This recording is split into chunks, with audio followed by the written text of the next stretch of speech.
자, 여러분, 오늘은 케인스의 유명한 예측 이야기를 해볼게요. 자본이 많아지면 소유만으로 돈 버는 계급이 사라질 줄 알았죠? 하지만 현실은 반대입니다. 렌티어는 죽기는커녕 우리 경제의 핵심으로 더 강력하게 돌아왔거든요. 2008년 금융위기 이후 우리는 금융화라는 말을 참 많이 들었죠.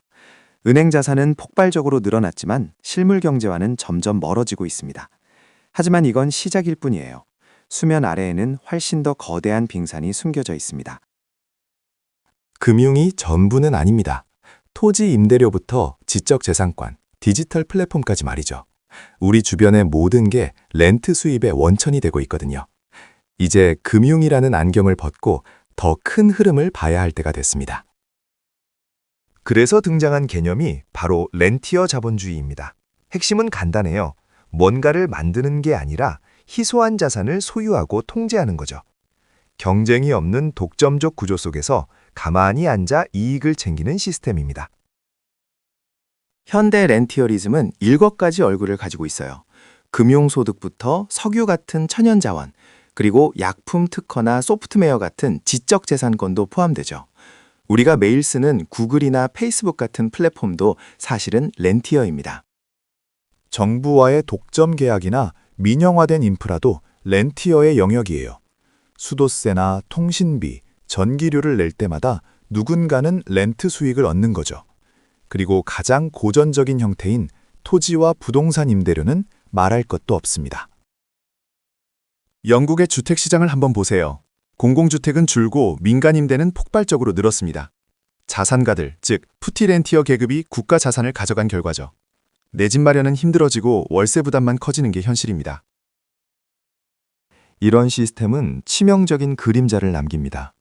독점으로 돈을 버니 굳이 위험한 혁신에 투자할 이유가 없어지죠. 결과적으로 생산성은 떨어지고 부는 상위 10%에게만 집중됩니다. 노동만으론 절대 따라갈 수 없는 격차죠. 이처럼 자산 소유가 결정적인 역할을 하면서 불평등과 격차는 더욱 커지게 되는 것이죠. 요즘 기업들은 마치 자산 관리자처럼 행동합니다. 직접 물건을 만들기보다 돈 되는 자산 포트폴리오를 관리하는 데 집중하죠.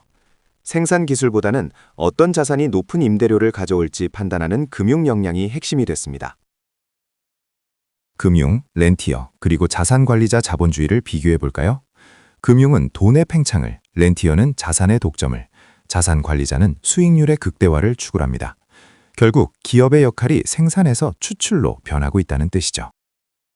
플랫폼 기업들은 도대체 무엇을 임대하는 걸까요?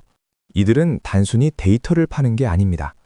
우리의 관심과 시간을 독점해서 광고주에게 임대하고 있죠. 인류 역사상 가장 거대한 감시 기반의 렌티어 기업인 셈입니다.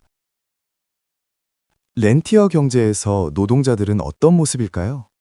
유연한 긱 이코노미라고 부르지만 실제론 불안정한 프레카리아트 계급입니다.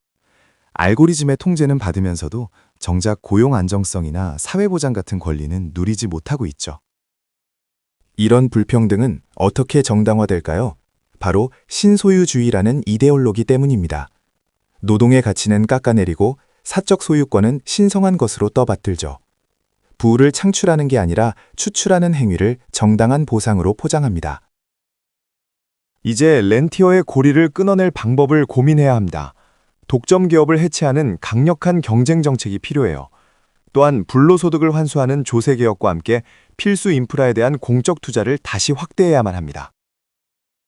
결국 본질적인 질문은 하나로 귀결됩니다.